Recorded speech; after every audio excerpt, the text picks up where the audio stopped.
The Things We All Carry is a podcast about first responders and their stories surrounding trauma on the job. The intention of this podcast is to raise awareness and share meaningful conversation around a subject often viewed as taboo or simply ignored. Be aware this content may be graphic and it is real. It may not be suitable for children or adults triggered by this subject matter. It's been about 6 weeks since I stepped away from the fire service. And that's give or take, because I didn't go back to check the dates, but I believe it's been about 6 weeks. And it's been a strange trip, to be honest with you. I told you about the book that my friend gave me, and it described the stages of this separation from a service and how I recognized the stages I was in or had been in and was experiencing at the time, and how it started to line up, and it just made some sense. And I got a message from a friend, and you guys know him. He's TJ from Keep the Promise. And he said, it'd be interesting. Let's do a show about stepping away from the fire service, and let's have a few of us that are at different stages of the process. And that's what we did. We identified a couple of us that were either had been removed for a bit, just removed, or working on being removed. And it was just to have a discussion, a conversation about the different stages and what each of us have gone through leading up to where we are right at that moment. And this is the kind of conversation I've been looking forward to, because it's not centered on really heavy stuff. It's a little lighter. It's a little more approachable would be a great word. And there were some laughs in there, and it was just this reminder of the good parts of what being in the fire department is like. And you know it, I know it. Anybody that's been in the fire service knows it. It's that kitchen table. It's the rig when you're coming home from a call. It is it's the gym when you're working out with your crew. It's a moment that you can be you. You can put your guard down. You can to make that inappropriate joke. You can say, "Hey, I need to talk about this, or I need to talk about that," and you can make yourself vulnerable, but not necessarily. And this is going to sound ridiculous, maybe, but not necessarily lose a masculinity and still be vulnerable. Or whatever it is. And I'm not excluding women in the fire service. That's not what I'm doing. But this was a discussion amongst like three men. I don't like that at all. So it's that kitchen table talk. It's that rig on the way home from a call talk. And we all know it. We all identify it. This is where you don't have to be politically correct. You don't have to be polite. You don't have to be careful about what you say, And there is that rare time where you say something and the record scratches because the crew goes, "Whoa, what'd you just say?" And obviously it was a joke, because that's what we do. We're inappropriate. This is how we deal with all the emotion that this job brings to us. And it has to go somewhere. It has to go somewhere. One of the things that I've noticed in my 6 weeks of being out and being away from the guys, I don't have that outlet. I don't have that moment where I can let it down, and I can, and what I've said to people is let my inappropriateness out, or let my ADHD or my autism out. Let's be honest. It's one of those things. Or a combination of the two. I need to be able to find that time to be me, to relax the guard a little bit, be inappropriate, let people know what's going on, and make some jokes and enjoy conversation. And you lose that. You lose that when you step away from the fire service. It's a natural thing. Of course you're going to lose it.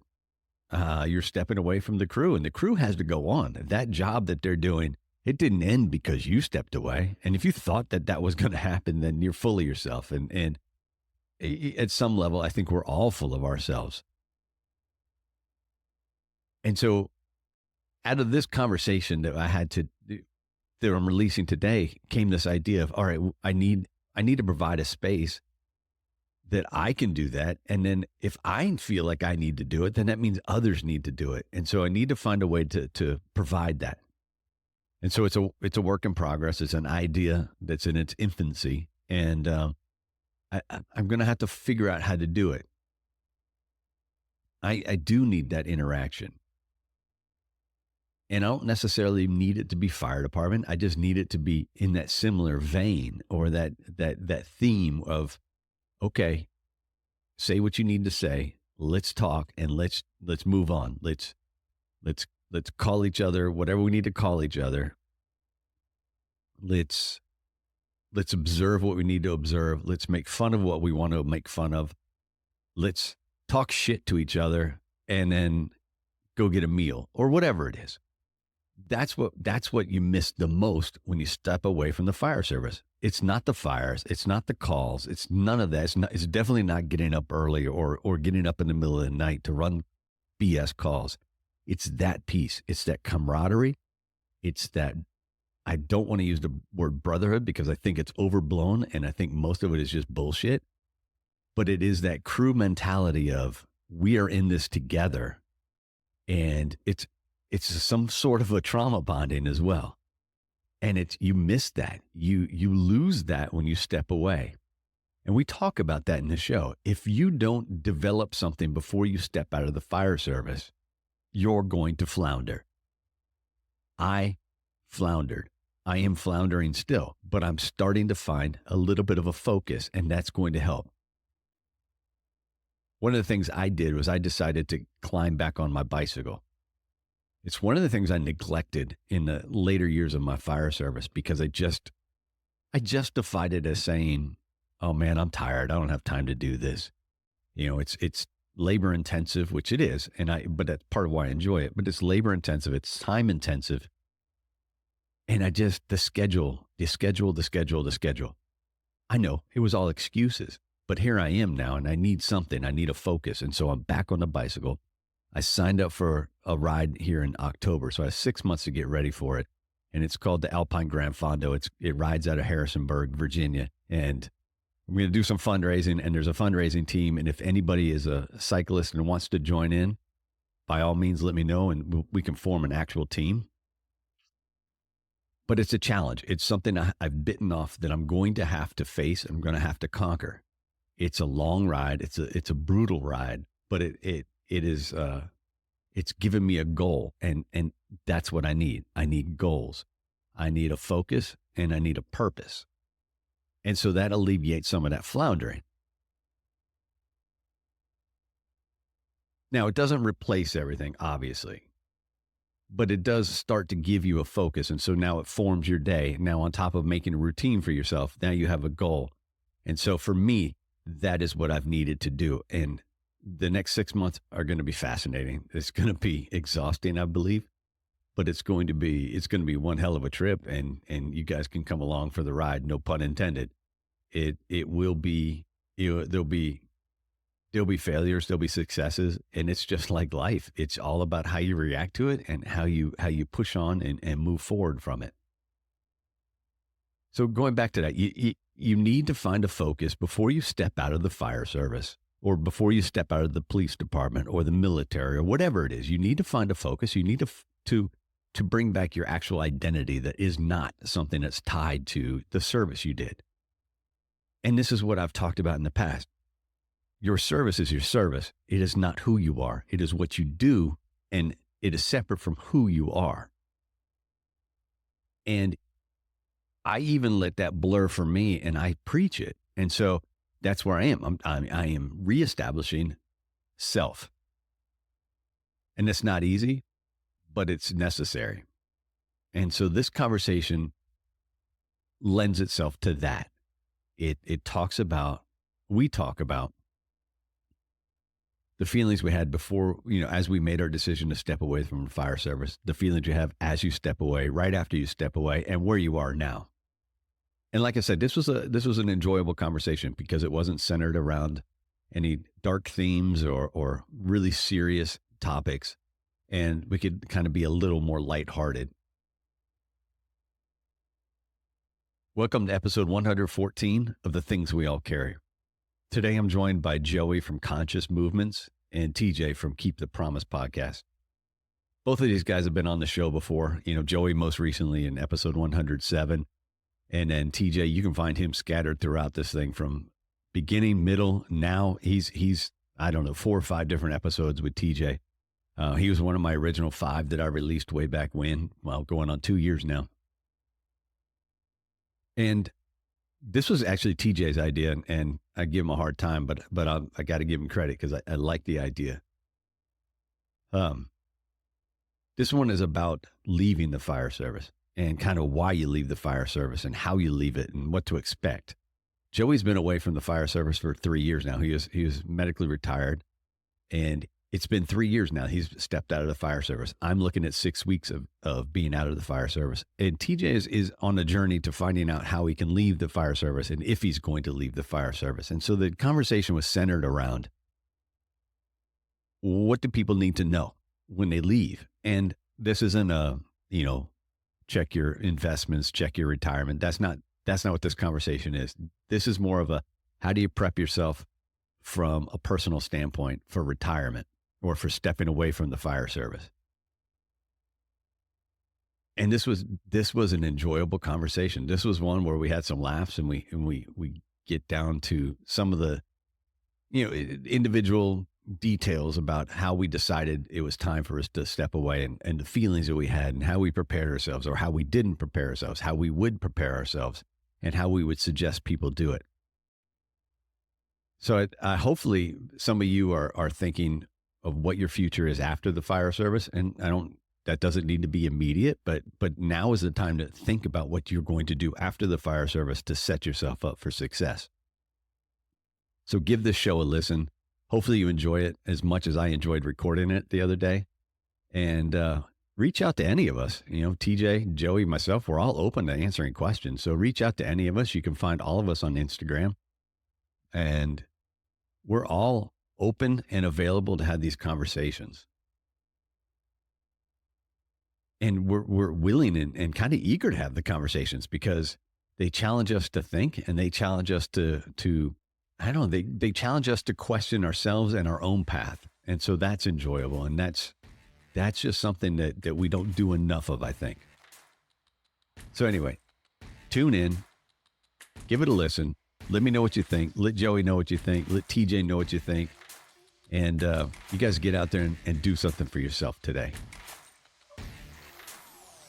A quick reminder to please help us build a community which not only recognizes but supports each other through the struggles and recovery. Reach out through Instagram @thethingsweallcarry or email mystory@thethingsweallcarry.com to offer support and share your story. Please remember to leave a review on iTunes and give a shout out to any first responder you know, love, or care about. Y'all enjoy the show.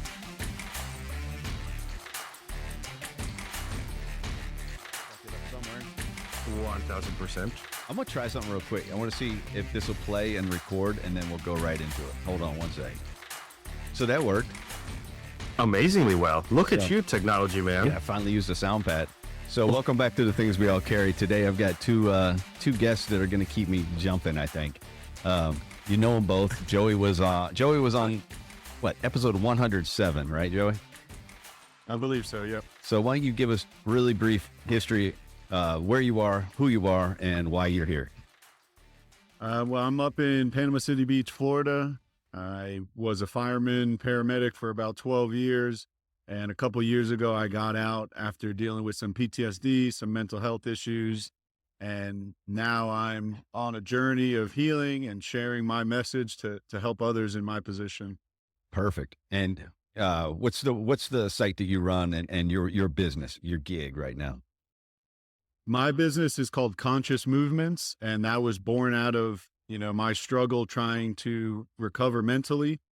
So that's kind of an umbrella company that I teach, different stress management techniques, mental coaching, physical fitness. So all these different modalities that help me to basically get my shit together.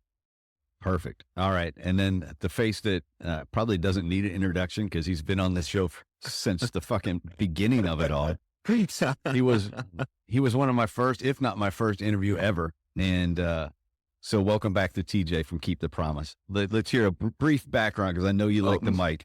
Oh, wow. Rude. Yeah. Hi, I'm TJ. I run a podcast called Keep the Promise that I started after I was one of your first guests years ago talking about our line of duty death. And the whole point of Keep the Promise is to build resilient and well-rounded firefighters. So taking into account the holistic firefighter, not just strategy, tactics, the chest beating stuff, but everything outside the job that sets us up for success and failure on the fireground. And as good podcasters, we've all been in each other's shows. It's a nice incestuous thing. And I am excited for yet another session shooting from the hip because you know how much anxiety it gives me not to have any sort of plan. Well, as you well know, and Joey knows because we just talked about it before we started recording, we're not shooting from the hip because we had a meeting. I lost the notes. I totally lost it. We discussed what we're going to talk about. It was written down, sent to you twice now. So that's not on us. Anyway. What we are going to talk about is, this was your idea, though, TJ, because you came to us and you said, hey, this is interesting. It was. Because with the three of us are in different spots in our careers or out of our careers now. Correct. Joey just mentioned it. He stepped away from the fire department, 3 years ago, right, Joey? Yeah, about 3 years ago now. And so then when we first came up with this idea, I was preparing to step away. And TJ, you're toying with some ideas of your own. And so now I'm out. I've been out for a little bit over a month. Again, like I said, Joey's been out for 3 years. TJ, you're still in, but you're kind of starting to think about a transition. And so we thought maybe it would be an interesting conversation between three of us who are at different stages of retirement and fire service, life. Yep. And so we're going to try and, I guess, see where the three of us are at this point in this journey that we each have in this rock that's spinning around in space. I think we'll start with, why did we even join the fire department to begin with? Joey? Okay, well, I joined, I got on pretty young. I did an explorers program in my senior year of high school and just fell in love with the service, didn't want to sit behind a desk. I was a lifelong athlete, so I wanted to do something athletic. And then just being able to help people, felt like a worthwhile thing to do. So got hooked on it right away and just dove into it, went into the fire academy, paramedic school right out of high school and started working by the time I was 20, 21. Yeah. So that's one side, because you started very young compared to both TJ and I. TJ came in with a little bit more of life experience because he had been to school and gotten his degree and then came back to the area. So why the fire service, TJ? And you also, and don't let me cut you short. You also did some time young as well. I did. I started volunteering when I was 18 and, got hooked on that. It's fun. It's exciting. You get to see and do some interesting things. And as an 18-year-old kid, you grow up quickly. I went off to school, got a couple of degrees, and part of my reason for joining was logistics, because at the time I was not a U.S. citizen. And all of my degrees had pushed me towards like the defense industry, project management, and like unmanned systems, things that require secret and top secret clearances, which as a non-citizen at the time, I couldn't get. And I was at that crossroads where I'm like, well, fuck, what am I going to do? I'm looking at like PhD. Fuck no, I'm not getting a PhD. And I also realized I'm young.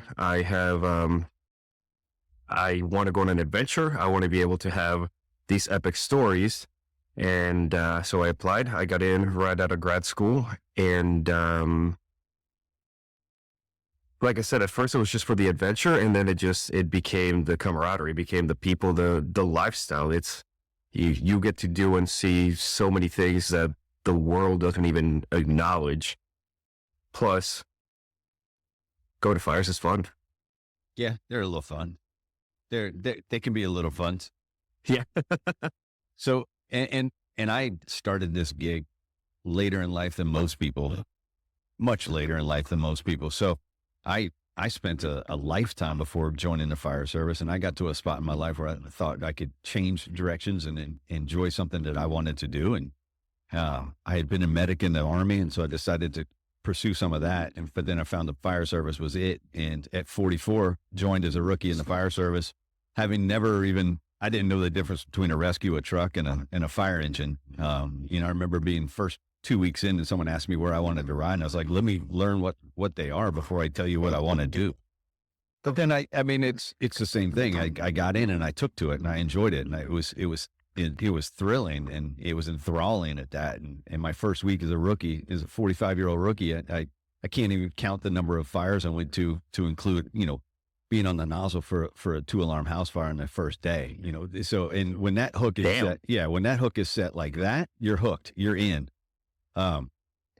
So I spent 11 years and then made that decision that, all right, I've had enough.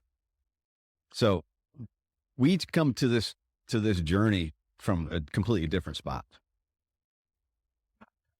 Yes. I love that you're talking about a journey and you mentioned changing directions, because going on a quick tangent, the one thing that I noticed, the deeper we get into fire service, the more time we spend in it, the more we see our people say, this is the only thing I know how to do. This is the only thing I've ever done and I've ever understood. I can't do anything anymore. And that's why I like your guys' stories and take them as inspiration, because they are proof that we can take those skills that we've learned in the fire service, those resilient skills. Look, all of us came in with no experience, right? I had zero clue about ropes and knots and all the shit that we did in special ops. I had no idea about EMS, any of that stuff. And I learned them. And what's important to realize for firefighters is that just like you learned those basics going through the academy and classes later on, you can also learn other life skills that will set you up for success beyond the fire service, right? Like there's no need to just say, I'm just a dumb fireman, I can't do anything anymore. You have proven before that you can take a subject that you knew nothing about, and then you can master it. So now you have life experience behind it. You should be even better at that.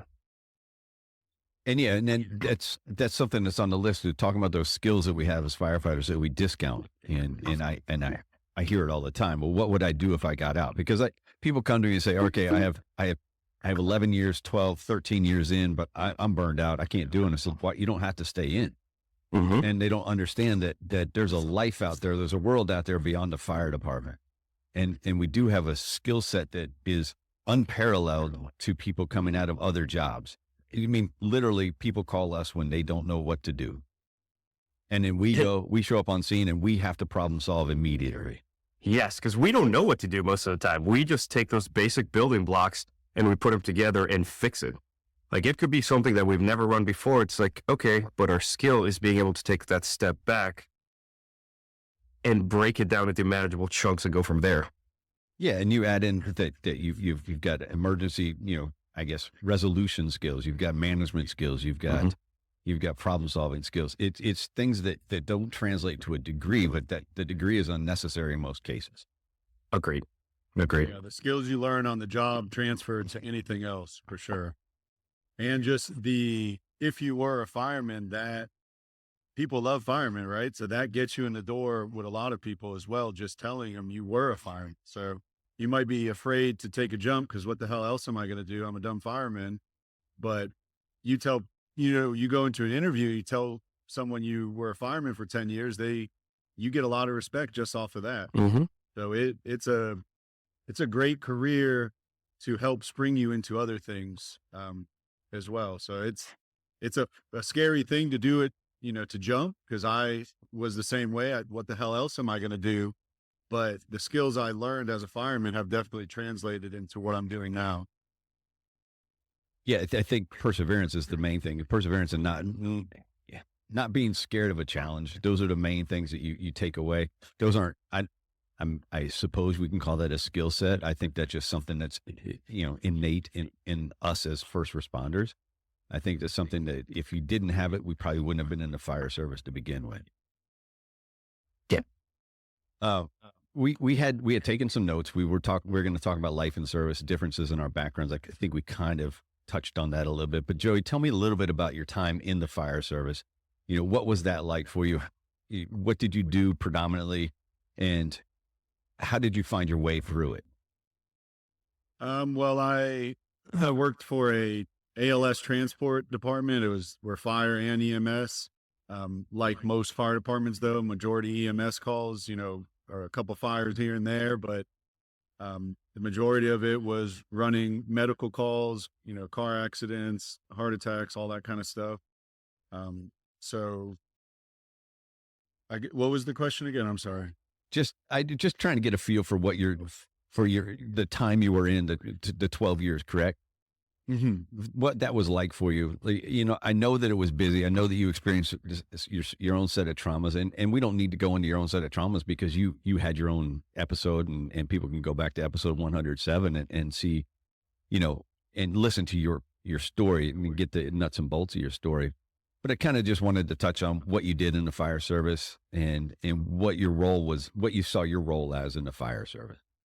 Well, I worked as a medic and a fireman. I also was on our TRT team, our technical rescue team. I was the cook at the house, so that afforded me a lot of getting out of chores and all that kind of stuff because I was cooking. And just the brotherhood and the I'm sorry, what's the word? Camaraderie. Yes. That was something that I didn't expect going in. That was a really hard thing to step away from because you're thrown into a situation with other guys and girls and you're put in these intense situations that help, bring people together. And then, when you get out, that kind of disappears. So that was a challenge getting out, losing that brotherhood. So that was something I didn't expect going in, how close knit that the job makes people just because of the nature of it. Yeah, you can call it brotherhood or you can call it trauma bonding, whatever the hell you want to call it. There's definitely a bond there. Yeah. TJ, what was your fire service career? What's it been like for you? Because I know you came out as a rookie and you got into a large firehouse, pretty quick, and you got into that technical rescue world as well, like Joey talked about, but you fell into it basically as a rookie, correct? I did. I went straight from the academy into our special ops firehouse, and it was hit the ground running because on one hand, learning how to be a rookie. And I mean, you know me, my attitude and mindset. I am a shit rookie. I pissed off a lot of people, especially coming with prior experience. So I had to learn how to navigate those waters while at the same time learning all the new skills of ropes, knots, the technical rescue world, that whole different world when you show up to a more brainiac event, as I like to call it. So I spent 8 years there. Like all the things that you get to do in those fun firehouses. Got to do hazmat training, got to go to all the fun schools, blow shit up in New Mexico, go to Vegas and whatnot, and somehow didn't get fired for that trip. And a couple of years ago, almost 4 years ago now, I got moved to basically our busiest station. No special ops, no nothing. Went from having engine, truck, ambulance, and special ops to having an engine and 2 ambulances. And I promoted into the engine driver spot. And that's where I've been ever since. So I've gotten a long taste of the special ops world. And then now I have been enjoying my life at the ordinary operations world, as I like to call it, where we just do fire and EMS, no other extra shit. What's funny, I think that there's something that we're hitting on accidentally here is just how different the fire service is itself. When you compare it to other departments, because you talked about a long stint at a special ops house, and Joey, correct me if I'm wrong, but you stayed in one house for a while as well, correct? Yeah. I mean, in my career, I was maybe 2 or 3 different houses, but the majority, I was at our Station 3, which is our technical rescue team. Yeah, and if you look at me in my county, they have this philosophy that it's healthy to move people, which I don't understand. I don't think it's healthy to move people because I think that once you start to learn a do and you start to know that do like the back of your hand, that benefits your population, your client base. It benefits it to no end. Because I look at my career and it's one of those things when someone says, "Well, where did you run?" and I have to do that my eyes go up to the ceiling because I'm thinking, and it's like, well, I ran it. Let's see, 14, 23, 20. 24, 4, 22, 11. So I'm sorry, it's 7 different houses in 11 years. And it's crazy. And so I kind of fell into some of the same stuff. I went to a small house when I was a rookie, but we tried to work hard and make a name for ourselves when we got detailed out. And then both myself and another rookie there, we ended up on a truck right after that. So we got into the tech rescue world there. So I went to a truck, got promoted, went to an engine, went from an engine to a truck, went to a truck to a rescue to a truck. So it's been, yeah, exactly. Right. Jesus. Yeah. So it's chaotic, but man, I got to see and do a lot of shit, a lot of fun stuff. And I got to learn how to do all of that stuff. All the positions on all of those rigs was what I was doing. And it's a challenge and it's wonderful. But then you look around and you go, okay, what else do I want to do? And I'm a learner. I like to learn. I like to experience. I like to add like these, I don't know, I would just put them headings to my resume. And there was nothing else that I wanted to do. I didn't want to go medic and I didn't want to go hazmat. And I had rocked the boat quite a bit. So I knew I wasn't getting promoted. Even if I aced the test, they weren't going to put a white helmet on my head. And I'm okay with that. But I decided the toll it takes on your body, the losing of sleep, no matter if you sleep through the night or not. And TJ, you and I just talked about that yesterday. It doesn't matter if you sleep through the night, you're tired, you're exhausted, and it wreaks havoc on your body. And so that was my decision to get out of here, to say, okay, I need to do something for myself, even if it's not ideal. The time is not ideal for me, in mentally and physically, the time was right. Now, here's my question for the two of you. Was it more of a continuum that you started almost like filling that cup of I'm ready to get the fuck out? Or did you just wake up one day and say, I'm done? Go ahead, Joey. For me, I mean, like I mentioned, and we spoke on our, previous podcast, it was a mental health thing for me. So I knew I was struggling, but I was doing the tough fireman thing, suck it up, buttercup, let's get to work. And it got to a point after a couple years of that to where I'm starting to have panic attacks, when I'm driving to work. And that's kind of when I was like, well, shit, I can't really be having panic attacks while I'm running a 911 call. So that, it made the decision for me. I couldn't fight it no more. So it was a slow burn. And then it was, all right, get the fuck out. Yeah, ironically, this show and the people that I talk to, the experts that I talk to about sleep and about nutrition and fitness and all of it, all that stuff, I started to pile in, and I started to look at my own career and my own approach to life. And one of the things I always say is that when I interview somebody, I always hear a piece of me in their interview. And it just started to go, wait a second, you're doing this, you're doing that. All this stuff starts to pop up. And then I can trace it back to, all right, this has been a slow decline in whatever. And it's time to say, oh, it's time for me to step aside. So I've known for a while that I was not going to be in the fire service for 20 years. I knew that coming in, but I never put an expiration date on it. And the last year, 3 to 5 years has been chaotic in my personal life between my mom's illness, my own divorce, and a few other things that I couldn't add professional chaos to the personal chaos. And so once the personal chaos started to subside and calm down, it was time to go, okay, now what can I do professionally? What can I change? And the change that I had to make was to step away from the fire service. Does that answer your question, TJ? Yeah, 100%. It's, for me, and I will echo what you said, that I also came into it saying, well, I think at the beginning, I'm like, I'm going to do 30, I'm going to do 25 and then 5 on the drop. It's going to be amazing. Going to relieve with a lot of money. And as time went on, I'm like, maybe 20. And as of the last couple of years, I got to the point that I said, at 20 seems so far away. And it started as a joke, right? Like I could, when I hit 10, everybody's like, hey, congrats, you're on the downhill slope. I'm like, dude, I don't know if I can make it to even 11. I've been gunning to get all businesses firing on all cylinders so I can have a different source of income and gracefully step away. And I started finding myself when talking to you guys, and other folks that I've known who left well before retirement.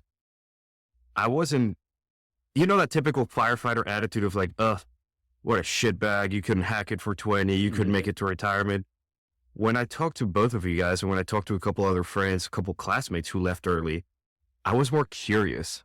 I wanted to know how they got there. I wanted to know what they were going to do. Like, I was so excited for them. Like when somebody tells you, hey, I am going on this like long backpacking trip to Europe, instead of being like, oh shit, it's scary, it's dangerous, but like, fuck yeah, tell me all the details. Tell me everything that you're going to do and how you got there. And that started basically like making itself at home in my mind. The thoughts of like, hey, they can do it. So can I. We had breakfast with two of the guys at my current assignment who left. Literally, they hit 5 years, long enough to get vested in the pension, and they rolled. And the whole shift met up with them one morning after we worked, and we're all dragging, looking like absolute shit, didn't sleep all night. And these dudes had been gone for maybe a month. They walk in all chipper, looking good, looking muscular, looking rested. They're like, yeah, man, got up early, went to the gym, had breakfast, like had family breakfast with our wives, and we're here having coffee with you guys. And I just remember thinking, there is life outside of this. There is a worthwhile life, because I think we give our identities into the fire service, and we say the only way that I can feel fulfilled is getting on a rig and going down the road lights and sirens.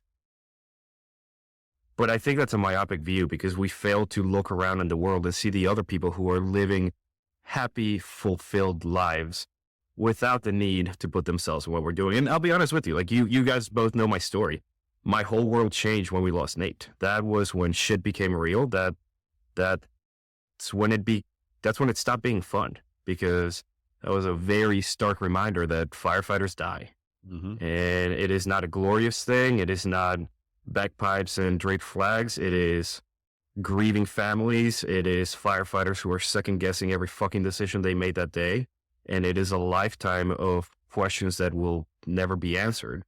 So that changed everything. And, the more we learn PFAs, the fact that our departments refuse to let us use anything other than prescription drugs and alcohol to take care of ourselves, like all that stuff. It's just like, why? What's the point? Like we're giving our lives for thankless departments. We're giving our lives for communities that for the most part, they don't really give a shit about us.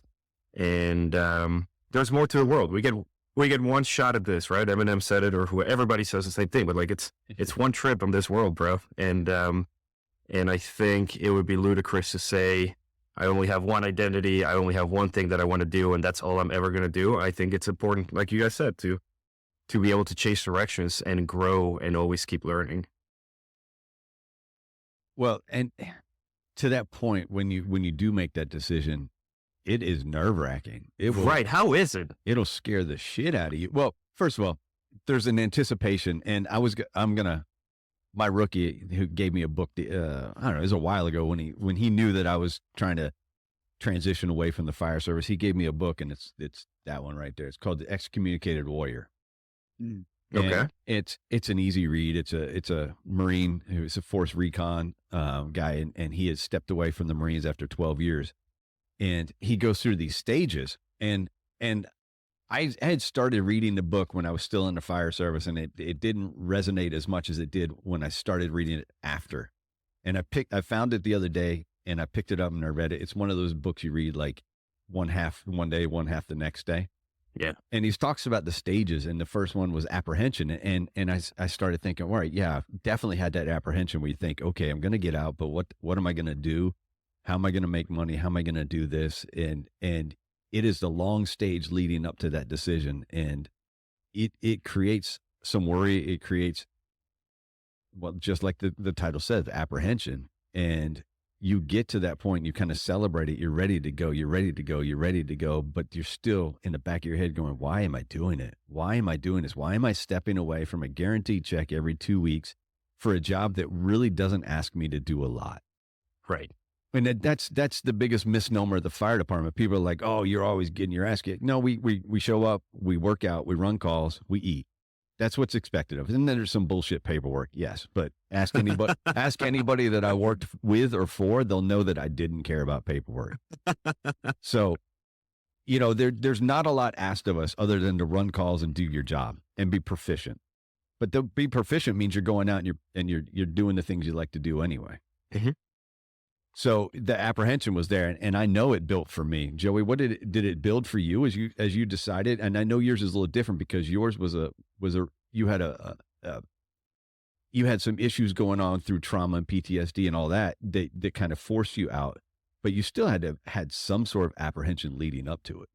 Yeah, I mean, I had planned on doing a 30-year career, so it wasn't, I as I started to struggle, I had no clue what else I was going to do.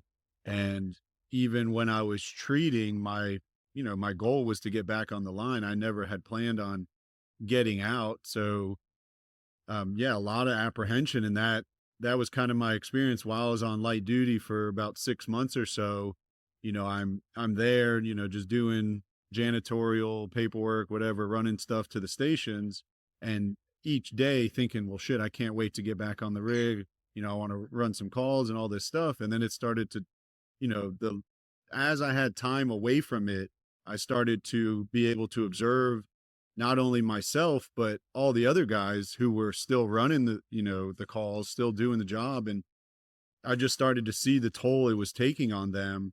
And, at a certain point, I realized that shit, I can't go back to this job. I can't keep just, not prioritizing my own health and being the hero. That's kind of, I feel like we all sign up for this job and you get to help people which is so fulfilling, but it's constantly sacrificing yourself, to help others. And then a lot of us wake up, 15, 20 years into the job, and maybe we're drinking too much. Maybe we're, having troubles with our spouses or whatever, but we don't know what else to do. I've already committed so much to this job, and the title and the work you do gives you so much. It makes you proud. You go get groceries at the store, everybody sees you, they want to high five you and shit. And it's hard to drop that thing. Cause what am I now? How many of us wear a fire shirt everywhere we go? Or, that was my wardrobe forever. It was just fire shirts. Yeah. So dropping that identity, at first was very hard. Cause I was kind of like, I need to get the fuck out of here. I was over all the fireman shit. A lot of the guys, they don't even realize how absorbed they are into the job and how they've lost who they are as a person. So being able to step away gave me, a lot of perspective. And now a couple years later, I'm re-embracing what I did as a fireman as part of my identity. I was a fireman. It was an amazing career. It gave me so much valuable insight into, the value of life. We get to see life and death in real, everyday circumstances. You don't take shit for granted once you've seen somebody, lose their life. So the job gave me so much, but getting out of it and reintegrating that experience has helped me to now become a more well-rounded person, and taking care of myself. Now I have more to give to my family and the people I really, want to take care of. DJ, I'm going to come back to you about the apprehension part real quick, but I have one thing I want to say about what Joey said. And it's something that I tell everybody when they ask me, well, how do I get out with 10 years in? How do I just throw that money away? Or how do I throw those years away? And it's such a fallacy that it's a psychological thing. It's called the cost loss fallacy. Mm-hmm. And you're sunk money or you sunk time into this. And they want you to think that if you walk away at 10 years, you're throwing those 10 years away. It's complete and utter bullshit to say you're throwing those 10 years away. And departments are doing a disservice to firefighters by, hey guys, quick break right here just to check in and thank each of you for listening to the show. Your support has been paramount and I appreciate all of you. I have one request though. I need you to share the show with everyone you know. Help me get the word out and spread these stories as far and as wide as we can. While you're at it, please leave a review of the show wherever you happen to listen. Feel free to reach out to me at any time to share your story, to talk, or to pass on suggestions. Let's get on with the rest of the show. Saying that, And it all goes hand in hand, and people are going to get mad at me. It all goes hand in hand with the BS of brotherhood. They want you to buy into the brotherhood and to say, yeah, there's this brotherhood, because the brotherhood is what keeps you coming back every day. Mm-hmm. And it keeps you isolated from the real world, and it keeps you in this nest. And so when you realize that, wait a second, that's not as true as what it's preached to be. And yeah, you're not throwing anything away. What you're doing is you're taking those skills that we talked about earlier and the experiences from the fire department, and then you're going to apply it somewhere else, and you're going to do something for yourself, or you're going to do more good for other people. Then that's the benefit. The cost loss, don't take that out of play. You're not throwing anything away.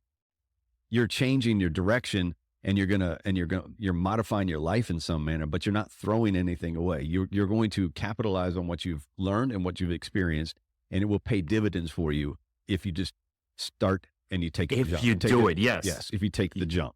Yes, and going back, I mean, we can take that sunk cost fallacy and run it to the ground, because at the end of the day, we're all going to die, right? So I am doing all of this to eventually lose it. Why even do it, right? Like, there comes a point that then do you let that nihilism take over? Do you let it completely engulf you? I mean, that's a personal choice, but that is going back to what you're talking about, the brotherhood and the brainwashing that we go through when we join as to our time spent. I had a long conversation with one of my classmates who left after 8 years. Homeboy spent time overseas. He got shot at. He got blown up in Fallujah. He has done it all, and he has probably the best work ethic of anybody I've ever met in my entire life. And even though he'll tell you he's just a dumb Marine, he has one of the sharpest minds that I've ever had the pleasure of knowing. So I talked to him for like 3 hours a couple months ago. And he's like, dude, think about it this way. Brotherhood, right? We talk about the brotherhood. We glorify firefighters. We glorify police officers. We glorify the military, right? Somebody falls in the line of duty. It's a big, massive funeral. It's all of these things. Like, why do we do these things? Because the departments and the people running the show want the young, impressionable men and women to see, oh, I could be a hero. I could do all these things. And if something happens, everyone will remember me and everyone will take care of my family. And in exchange, we get pennies on the dollar for the job that we do. We can, if we approach the fire service from, which we shouldn't, but from like a business mindset, from like a capitalist mindset, we are making pennies on what we should be doing, given what we do. But as always, the human element comes to play, and we deal with it. We stomach those shitty blows because we are with our friends. We are living a brotherhood. We are doing exciting stuff, and we create that identity that is, I can only imagine it is almost impossible to get rid of. I had a conversation, I wrote down identity and quadruple underlined it, because I spoke to my therapist and I'm like, hey, and you guys know me, I openly talk about the fact that I've been seeing a therapist for over 10 years now. And so she's seen my journey, and I told her I'm not making it to 20. I don't even know if I'm making it to 15. Like, I need to start working on my exit plan. And typical TJ fashion, I said, I need to take that firefighter identity and just kill it. Like the old adage of burning your ships. Like, I'm going to take that person who I was, and it's going to be no more. And she had to talk me off that ledge and say, like, dude, why don't you just take it and transform it? You don't have to kill it. You don't have to get rid of everything who you were. You don't have to put everything like tucked away in a closet behind a bunch of stuff. Take what you learned, the wins, the losses, everything you've done, and use that as a springboard for life. Use it as a way to remind you that maybe in whatever job you're in, you're struggling, but you also struggle through structural collapse class, or you couldn't figure out how to do pump calculations at first, and then boom, now you're an engine driver. And this is that reminder for those folks who are listening, who may be thinking about the same thing, or maybe in 20 years when you retire, you have those skills. And nobody can take those things away from you. It's just a matter of how you choose to apply them and how you choose to say, fuck it, I've been through worse before. what is corporate America? Like, I've been a fireman for X amount of years. What's corporate America going to do to me? Nothing. You get to go home every night. Or like whatever new challenge you face, it'll probably be easier given the experiences that you have. So you're in that spot where you know that you don't want to do 20 and you don't have an identified date, but are you feeling that apprehension? Dude, 1,000%. 1,000%. We talked about it when you were about to leave. Because that was when the house explosion happened in Sterling. Mm-hmm. And you said, what's going to happen if, like, how am I going to feel if something happens to my crew a day, a week, a month, a year, a decade after I leave? And I started thinking the same thing. A couple of days after that, I went back to work and I was looking at my relatively green crew. I mean, amazing guys and gals, but the most senior guy in my station has 5 years on. And I'm like, fuck, how would I feel if something happened to them? Like the soul crushing realization of I could have done something for them and I wasn't. Like that gives me apprehension. The excitement of driving the fire engine. You're in this big rig. Not that everyone looks at you because nobody's paying attention on the road. They're playing on their phones, but you're on this like fascinating piece of equipment with a purpose, going places, doing things. And the thought of jumping into the flow of everyday life seems horrifyingly scary. Along with, say that I end up in corporate America, which I have always sworn I'm never going to do. But now I have to deal with HR. Now I can't make jokes. Now I can't kick the door open to the kitchen and call everybody a fuckwad and tell them to shut up because I have something important to say and then not say anything. Like it's those pranks. And the one thing that I wrote is the thing that terrifies me is losing that camaraderie and that tribe, those people who know us the best. And even though we might come to blows at times and we might not speak to each other for months, these are the people who know us the best, the most intimate out of anybody else because we spend a third plus of our lives with them. It's like, fuck, how much am I going to lose? How alone am I going to feel? How unfulfilled am I going to feel? Right? Like, that's my apprehension. That's the scary part.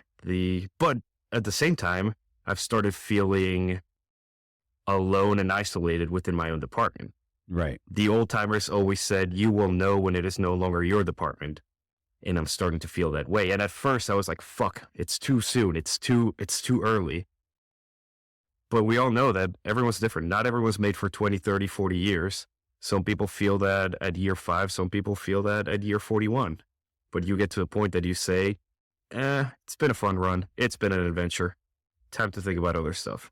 Well, it's funny you talk about that where you feel lost after you leave. And going back to that book I mentioned, the second stage is like a celebration stage. And the one thing he reiterates a number of times in there is, this is the shortest stage.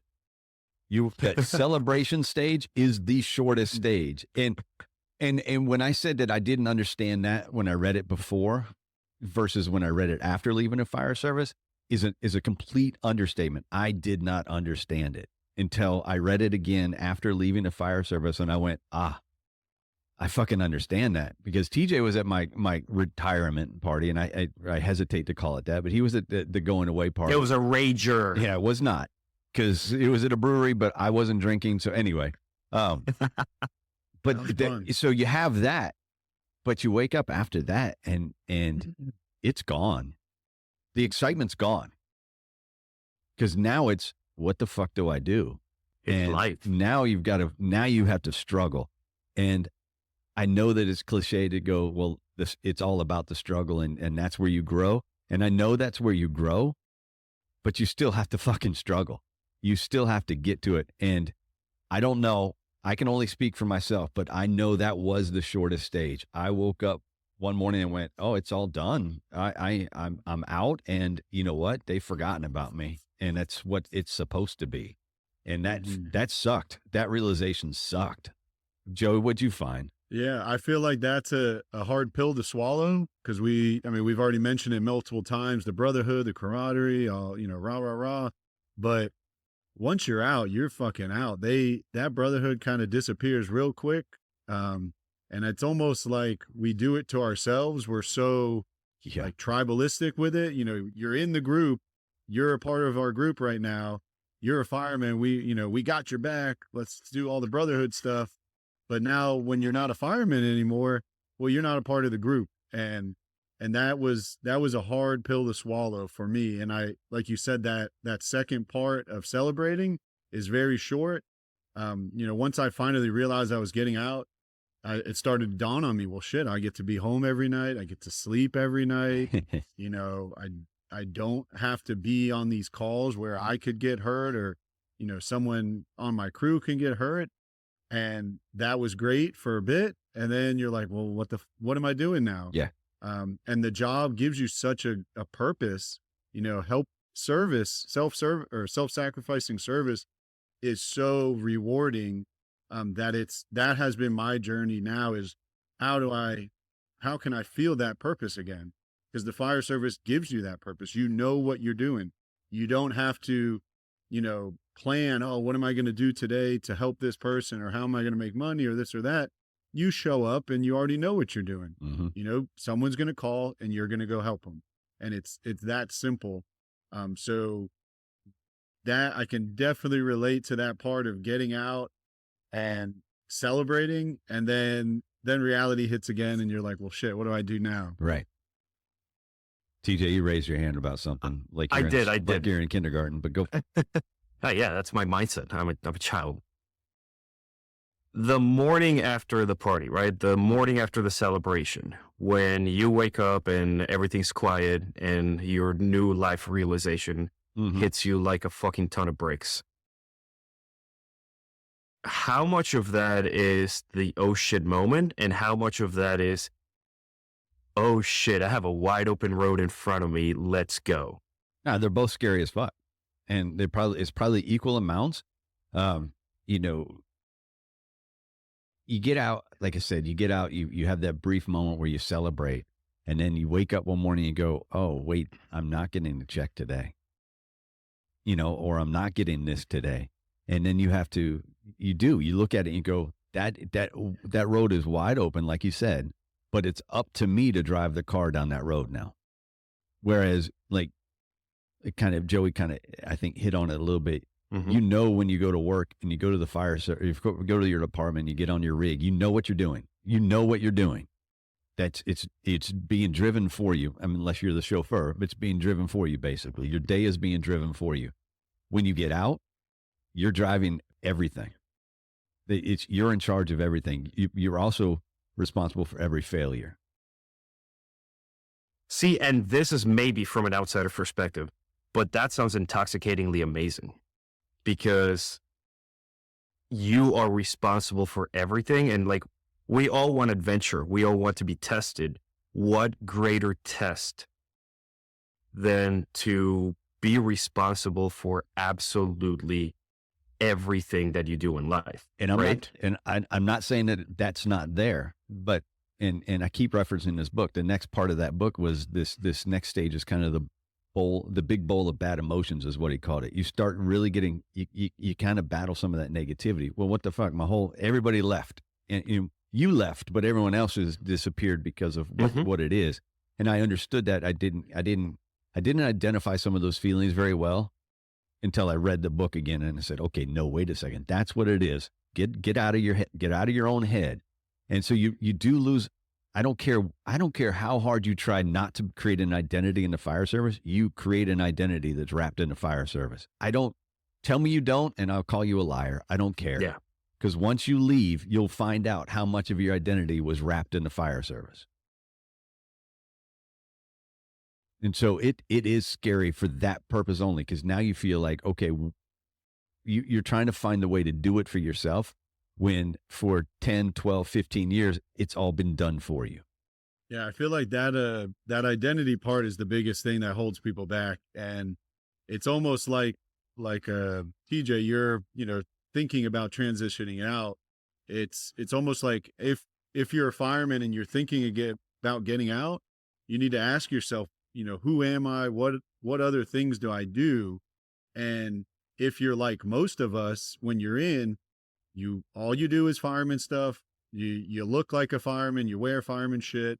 You only talk to other firemen, you know. If you're in that place, it makes it really hard to jump to do something else because you're going to have to lose everything about yourself. So if you're thinking about getting out, you know, maybe start to explore other identities you can have or other things maybe you did prior to the service. You know, getting excited about what you could be in the future and not burying that fireman, bring him along with you. You know, I'm still Fireman Joe. That's a part of me.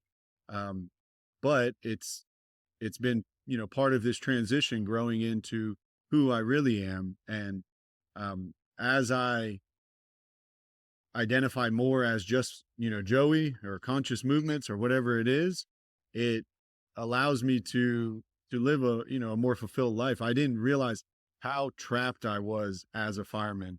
Yeah. You know, you have short hair. I couldn't have a beard. You know, it's like, it seemed so silly, but when I was able to grow my hair out and grow a beard, I was like, yes, let me do that. And then I started to realize, holy shit, they've been controlling everything about my life. You know, similar to the military, and it serves a function because you have to step in line, and that's great. But when you step in line, you lose a lot of yourself. And then if you have thoughts about getting out, you've let go of so much of who you were prior to it, that's where we get to that point where, what the hell else am I going to do? I'm just a dumb fireman. And it's like, we have this negative self-talk about it, even though we should change that. No, you're a fireman, that you could do whatever the fuck you want, you know? Go ahead, buddy. Nope, you're good. Go. Piggybacking on that is my case. That is why I push so much that maybe not everyone is made for 20 or 30 years. Because say that I leave tomorrow at 11, right? I'm still young enough and scrappy enough that I can reinvent myself 5-6 times over before I eventually kick the bucket. And it makes me really sad watching these guys who leave at 40 have that same earth-shattering realization of like, fuck, my identity has to change. And what do I have now, right? Because that's 30 or 40 years of neglecting friendships, of neglecting hobbies, neglecting family members. How many of the guys who retire with 2,000 hours of sick leave? Yeah. I was at work even when I was sick. Man, fuck that. That's 2,000 hours you could have been at home living life or doing other stuff. Is this a case for sick leave abuse? Take it as you will. I don't really give a shit. I earned my sick leave. I'm going to use it however I see fit. And that is why, like, that's why retirement after 20 or 30 years terrifies me, because am I going to be as scrappy? Am I going to be as, definitely not as sharp, because I'm barely sharp as is, but like, where's my mind going to be? Where are my goals going to be? That I don't want to be the guy who leaves and just fades off into oblivion and just kicks it after a couple weeks because everything I've known is no longer there. I don't want that. When I take my last breath, it's going to be kicking and screaming, asking for some more and wanting more adventure. And the thought of just devoting 30 years to one thing and then having nothing else just terrifies me to no end. I think what Joey said was very important. He said that he threw his old self away to integrate into the fire service, and it does. If it's not a fast process, it will happen. It's insidious because it grows inside of you, and all of a sudden you look around and because of the schedule, because of the camaraderie, because of whatever, now all your social circles have been fire service because everyone's on that shift, and so you can fall in with people on those shifts. It's hard to have a life when almost every weekend you're working a 24 at some point. It's hard to have a life outside the fire service. So I think what Joey said was very important. Find something, kind of grasp onto something that is you outside of the fire service, and do this before you leave the fire service, before you even decide. Well, not before you decide, because it's hard to do it then, but like you're thinking that leaving, like you're at that stage right now, TJ. grasp onto something that is not fire service and run with it. And I didn't do that before I got out, because even the podcast is fire service. Let's be honest. I want it to be more than fire service, but right now it's predominantly fire service.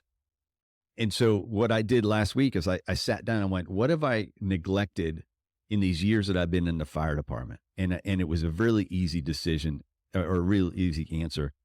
I used to be a diehard cyclist, and I would get out and I would ride hundreds of miles in a week. And it's because my ankle's frozen in place. I don't run, I have to do something to stay in shape other than just lift, which looking at me, you'd think you don't lift, bro, but I do.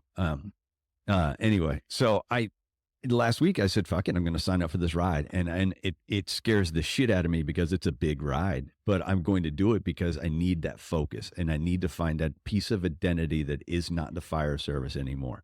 And so I have 6 months now to prepare for a monster ride, and people are going to hear more about it because I'm going to do something on the side with that ride. But you have to find something to identify with. If you don't, you're going to flounder. I was starting to flounder. I needed to reach out and identify with something. Yeah, it's for me too, getting in as a young man, it was, I grew up with divorced parents, kind of wasn't too sure of myself. And then I jump into this job as a fireman at 20 years old, and you're handed this identity that everybody who sees you gives you respect because everybody respects a fireman. So it's like, it's hard not to fall into that and just become Fireman Joe. And now I have the idea I'm going to do this for 30 years. So like we have talked about, your circle becomes just firemen, your schedule is just firemen. So you don't continue to grow as a person. I kind of felt like I stopped growing as Joey, and I was just Fireman Joe. And that's,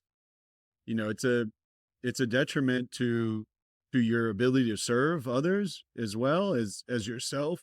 So like you said, finding another hobby, something else you can do. And I would just challenge people. It might sound silly, but like it took me probably 2 years or so before I stopped wearing a fireman shirt every day. And I didn't realize how much you're just putting that on your chest. You got the fire emblem. Everybody who then interacts with you already sees that. So it's hard to then they're, projecting what they think of a fireman onto Right. you. And then you kind of just play that role. Right. So yeah, it's great for you to get back into cycling and something else, but that's a huge part of the struggle of getting out of the fire services. You have no clue what else you're going to do. And it's scary for sure. Yeah. Like I said, identify something that maybe you put aside or that you want to learn about, and then just move forward from the fire service, do it separate of the fire service. So you're ready. That's kind of in place when you get out. Yeah. So Joey, how long did it take you once you left the fire service? How long did it take you to just be you? Like to say, okay, I'm good now. I'm Joey and this is what I do. Yeah, I mean, it's an ongoing process. I don't think it's ever done. Getting to speak with you guys and share my story and get my message out there has been a healing, process in itself. Like I said, initially I was like over it. Fuck the fire stuff. I'm done with all that shit.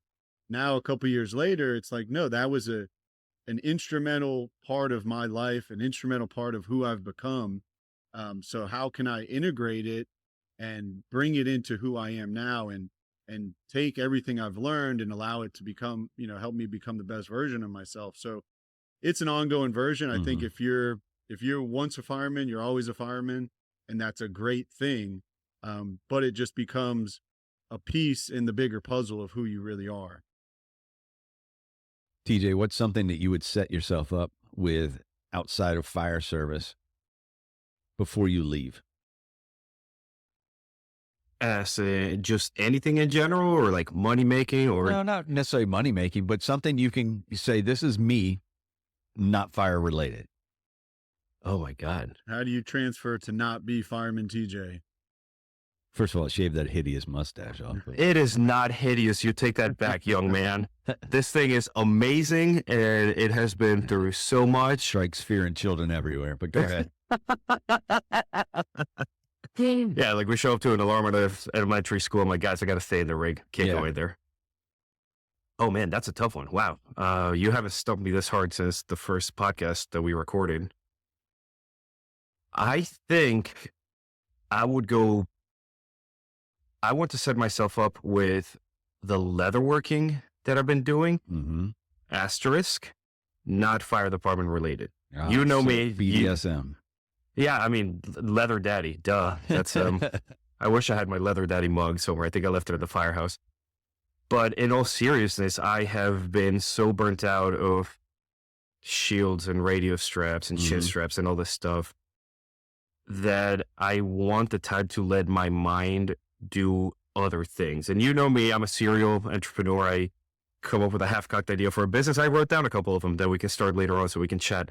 But years ago, and you can both back me up because you have spent time by the ocean. You know, when you, I remember when I used to be in Florida, when I used to be at Riddle, that I'd go out Friday nights, get obliterated drunk, wake up still hungover on Saturday, go to Ponce Inlet, lay on the beach, hang out for a couple hours, and then get home, shower as the sun's going down. You know, the temperature kind of starts dipping and you kind of have that like sunburn and the ocean breeze stings just a little bit more, but you go and meet your friends at another bar and you hang out for the night, or you go like walk on the beach, whatever it might be.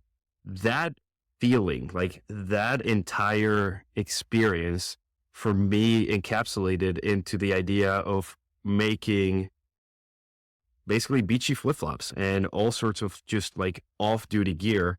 So I created Wave Break, which for me was everything that I wanted to relive those days. And obviously because of the job, I did nothing with it. I canceled all the orders. I gave everybody their money back and it was done. And I keep wondering how far can I take that? Because it scratches so many itches. It scratches the business itch. It scratches the creativity itch. It scratches the not being in the fire service. And there's so many other things that shoot off from that. So I think I want to start revisiting those hobbies. You made fun of the guitar, like play some guitar, like restring this thing and make it sound good again, and go back to learning things that I don't need the fire service for, because I feel like I've been doing them at the service. I feel like I've been neglecting those parts of my soul that I enjoyed so much at first that now I have had to kind of put on the back burner. Well, let's not discount the fact that you've got your OnlyFans studio set up right there, so you're good to go there. I lost the audio. Hold on, I'll be right there.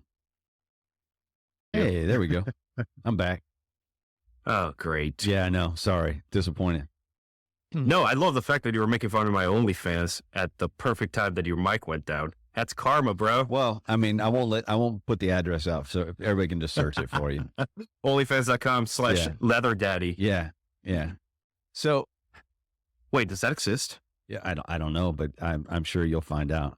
Yeah, give me 1 second. I'm listening. Joey, how long did it take you post fire service to realize that you'd found your routine, you'd found your day to day, and you felt comfortable again? Yeah, it's a tough one. I mean, it took me probably a year and a half or so to start sleeping through the night. And that, once my sleep got together, that allowed me to then, kind of get my life back in order. But that's something I don't think people realize, especially firemen, is we do the job and we just kind of, it is what it is. This is the job. But transitioning back into civilian life, I would have never called it that before, but what we're doing in the fire service is not normal life.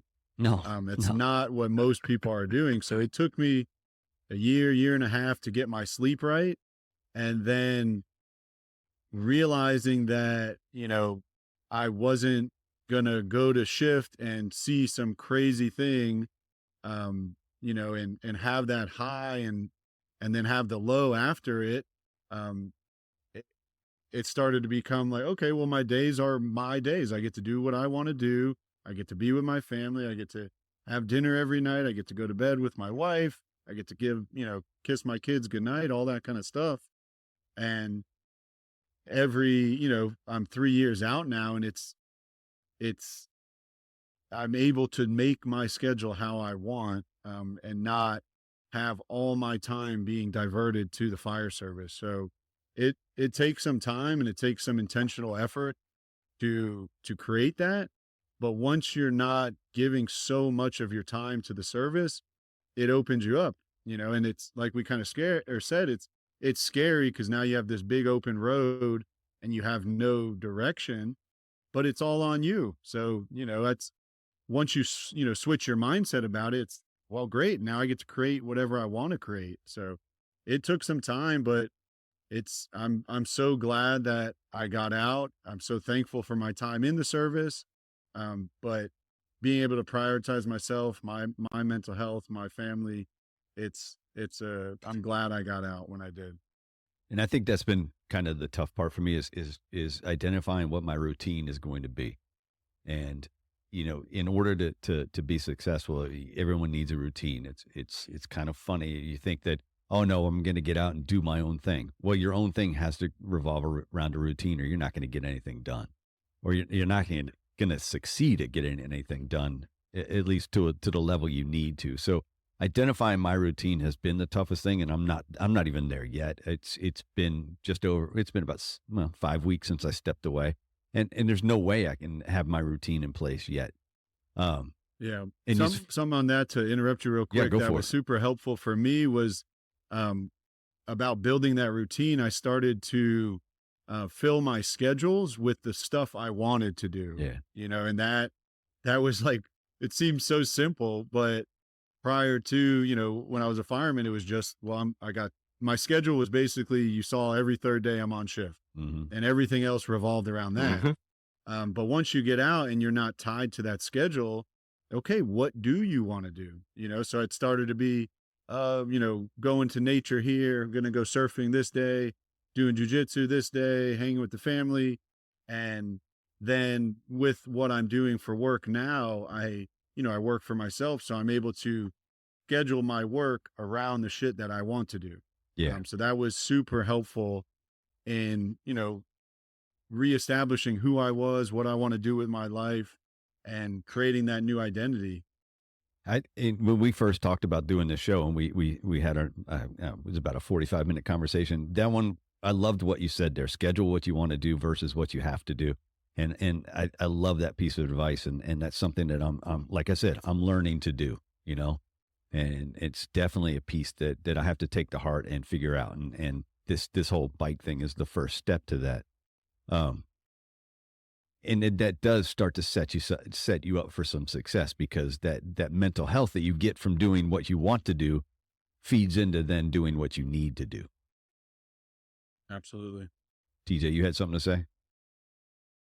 No, it was just what Joey said, it smacked me in the face, because you guys know how much I fill my schedule with stuff, with always running around for the different businesses. And that third day disrupts a routine without fail. Mm-hmm. When we first come in, we're all excited. Oh, I'm going to have, 48 hours off, 72 hours off.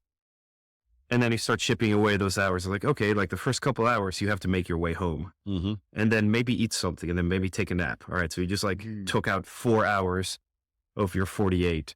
And then on the back end, oh, now you got to do laundry, and now you got to prep food, and now you got to get ready for tomorrow, and you got to go to bed early. Yeah. And you have to do all of these things to be a remotely useful firefighter. Yeah. And that time off just does not, my biggest gripe is that there is no time for any sort of consistent, deep work where you can actually explore different avenues and solve complex problems. I did it once recently, and it kind of shook me how long it has been since I had done that. I literally drove to my parents an hour away. I turned off my phone. I locked myself in my childhood bedroom, and I said, I need to do some shit on the computer. Like, I'll be back out for dinner. And I knocked out like 40 pages of this writing that I had been meaning to do in the span of a couple hours, because I had nothing else. I was off for like 5 or 7 days. I forget how long I was off, but I had nothing else to worry about. And it's sobering to think that we are almost living, not superficially, I guess that's the way to do it. Like there's no it's almost impossible to find the time to do that deep work, because the way our minds work and the way that we are always dragged to something else, the bells ring, we get taken somewhere. People are like, I'm going to go work out, or I'm going to read, or I'm going to do stuff at work. No, you're not. You're going to last maybe 5 minutes, and then something's going to pull you away. And then we get home and it's the same thing. And that for me it's one of the saddest things about still being in. And one of the things that I'm looking forward to the most is having that schedule that I can fill with what I want to do and put in the effort that's required, the effort that I know I'm capable of. Because like right now, we're going to get off here. I'm going to go to the gym. I'm going to try to knock out some leather work, all of these things, boom, boom, boom. But I know that I can always do more and do better and maybe edit the podcast better. Right. And that's the kind of stuff that I'm looking forward to. I want to talk about sleep. I know Joey's up against a 10-minute window here. So I want to cover a couple of things really quick. Joey, you mentioned sleep, that it took you a while to get to where you got your sleep right. And what I found was when I got out, I slept fine. I slept fantastic. Like I wake up and I look at my sleep data and I was like, shit, that was perfect. But I felt tired. I still feel tired when I wake up, even after a good night's sleep. And so I think that's where my sleep issue came in. It wasn't getting the sleep necessarily. It was benefiting from the good sleep. my body hasn't adjusted to that yet. Yeah. And so I think people will experience a few things with sleep when they get out. And then that kind of feeds into what we talked about. How do you start to become human again? And it's all encompassing, all these things we've talked about: setting yourself up for success, getting a routine, finding something that's not fire related, getting the sleep, getting healthy. Those are all the aspects of becoming a human again, not a firefighter. And there's one thing I want to touch on that we mentioned real briefly, and it has to do with that brotherhood. It has to do with that camaraderie. It has to do with sitting around that kitchen table. I don't have a place to be inappropriate anymore. Yeah. As crazy. I think that's a problem. You put your hands up in the air, TJ, like I've been inappropriate. I haven't even touched inappropriate. Like this is the place. And that's the shit that I wrote down. I literally put brotherhood in exile. There is that need that we can fill with a group of people for like you guys, and hopefully like me soon, of the has-beens, if you will, because we need that. We need that brotherhood and that kitchen table. And I guarantee you that if we're feeling this way, we're not unique snowflakes. No. There's going to be thousands of other firefighters who left who are feeling the same way. I think that's just men in general in our current culture. We don't have those spaces. And that's what, the military, police, fire offers you is now, three schmucks like us get together and we're all doing the same thing. And it creates that brotherhood. Right. But you have to, that's what I've struggled with getting out. You have all these brothers when you're in, and that becomes your whole life. So I, neglected anybody who wasn't in the fire service. And now when I'm out, it's like, I don't have that circle. I don't have other people, other men who I look up to, I can respect. And you don't have that person to, kind of bounce things off. So right. That is a big part of getting out is, do you have any people you look up to, anybody you can talk to?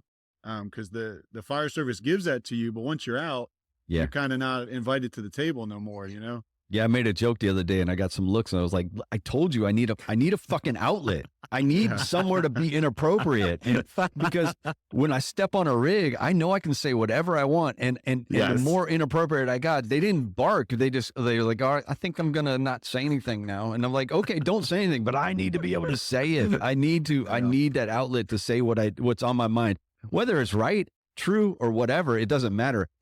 It's like, it is my form of autism or Tourette's. I need to spit it out or it just fucking boils over in my head. Yeah.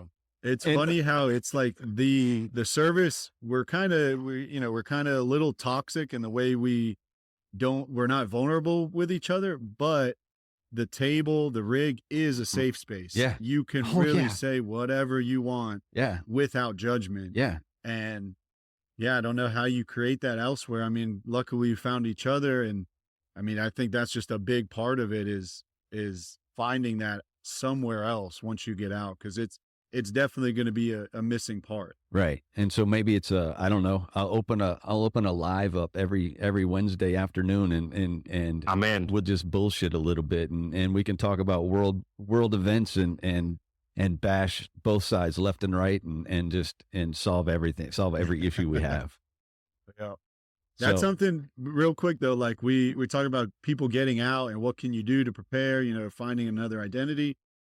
If you're in the service and you're thinking of getting out, ask yourself, do I have any friends other than firemen? And if you don't, that's probably an issue. It's probably a good spot to start. How are you going to step out now? So that it might become through cycling. You get a new cycling buddy or somebody at the gym or whatever, but all of us, especially men, we need other men to provide that social support. Yeah. And that, I mean, we could start down that route, but we have like 5 minutes left that you have to record with us. So that might be a whole nother episode to talk about is how do you build that social circle path or post fire service? Because it's very fucking important. It's very important. And I mean, honestly, I know we got to get off soon, but it just comes to me. The department should kind of try to provide something like that. Like you said, ex-firemen, whatever, retirees. You misread what we said about brotherhood though, because with the brotherhood and that whole facade of brotherhood is to keep you in. So why would they train you to get out? But also, why the fuck am I going to want to, I mean, this is going to come out so bad, but I don't want to spend my time with the other former firefighters just reliving those old days. Fuck that. No, I don't want to do that when either. I first got out, I was like that. I don't want to be anywhere near. But now, a couple years later. But do you want to go back and talk about fireman shit, or do you want to talk about life and business and family and other stuff? That's my thing. I guess it's just a comfortable place that I was able to get it before. So I feel like I can go back in there and get it. But I mean, unfortunately, for the 3 years I've been out, none of those brothers reached out to me. So the brotherhood is, I might be fooling myself. Yeah. No, but there's something special about the fire kitchen table, man. It's a unique place. If it's done correctly, it's amazing. It can be, it's a comedy show. It's a therapy session. It's just that space where you can be you. Mm-hmm. I was trying to convince our EMS captain, who's got an amazing mustache too. The other day, I was trying to convince him that we should shave it so it looks like the Hitler stash because we can wear that per the fit testing guidelines. It's called the toothbrush. I was like, bro, you in? Cool. And this 20-some-year guy is looking at me like, you absolute fucking lunatic. Yeah. I mean, it's I could go down a number of routes with that because I unfortunately have made a number of Hitler jokes in a fire engine.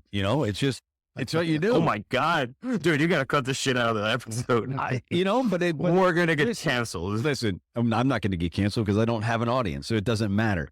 But anyway, listen, it is something you need to find outlets. You have to have your outlet. If you don't have it, you're going to drive yourself crazy. And you're going to, if you have family around, if you have significant others, you're going to drive them crazy and something's going to snap. So you need to build yourself in for some success. And maybe that's something we come back and we talk about. How do you do that? Mm-hmm. Because it is a trick. And I don't think I know if I found it yet or not. Joey, you're 3 years out and it's just starting to sound like you found it.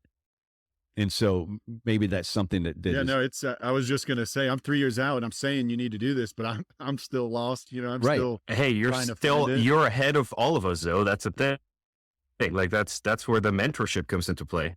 Yeah. I've been lost with that, but finding you guys and getting to talk about this fireman thing while not being so sucked into it has been helpful. So, thank you to you guys for that. Well, listen, I know you have to get out of here. We got 3 minutes left. So maybe the next time we talk, we could do it on I don't know, like a Panama City beach or something while you put us through a workout. I'm in. Let's do it. So, go do what you need to do, Joey. TJ, enjoy the rest of your day up there. And, I'm not going to fuck around with this one too much. It's going out Wednesday. So be ready. Nice. Sweet. Can I steal it so I can recopy it? Thank you. No, not at all. Anyway. You steal my guests. You might as well steal my shows too. Whatever. I mean, bro, I'm actually, I do need content badly, but we'll chat later. All right. Let me say one last thing, man. fellas. So the fire service offers a way to do hard shit with other people. So I think part of building a community for men, women, whoever, post fire is you need to find a struggle with other people. Yeah. Whether that, for me, doing jujitsu was that thing. I used to do like long paddleboard races. Just doing hard shit with people helps bring people together. So once you get out, finding a challenge that you can do with other people is a great way to start to build that community again. Yeah, man. I like it. That's a perfect way to end it. All right, fellas. Thank you. We're done. We're out. Yay! Go enjoy your day. All right, party people. I'll catch up with you later. All right, we're out. Fuck yeah. Thanks for listening to another episode of The Things We All Carry. Head over to the website, thethingsweallcarry.com, for show notes, resources, and to sign up for the newsletter. Until next week, take care of yourselves and remember to check in on each other.